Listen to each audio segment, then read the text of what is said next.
এত বড় আঘাত তুই, আর তোর এত ছোট নজর। তুই শুধু নিজের মুক্তি চাস, আর এই সব অসংখ্য অসহায় মানুষ, এদের কথা একবার ভেবেছিস? ভেবেছিলাম কোথায় তুই একটা বিশাল বটগাছ হবি, হাজার হাজার লোক তোর ছায়ায় আশ্রয় নেবে, আর তা না হয়ে তুই কিনা শুধু নিজের মুক্তি চাস। তুই তো ভারী স্বার্থপর। না রে না, নজর অত ছোট করিসনি। আমি বাবু সব ভালোবাসি। মাছ খাবো তো ভাজাও খাবো, সেদ্ধও খাবো, ঝোলও খাবো, আবার অম্বলও খাবো। একঘেয়েমি ভালো লাগেনি।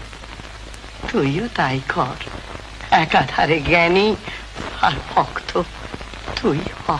এখন তোকে কত কাজ করতে হবে। আমার আবার কি কাজ? আমি কিছু পারবো না। পারবি নাকি রে? তোর ঘাড় পারবে। কিন্তু কাজটা কি? লোক শিক্ষা। লোক শিক্ষা? হ্যাঁ রে, শিবজ্ঞানে জীবে সেবা, জীবে প্রেম, জীবে শ্রদ্ধা, আর মানুষই যে শিব, এই সংবাদ জনে জনে পৌঁছে দেওয়াই হচ্ছে চরম লোক শিক্ষা।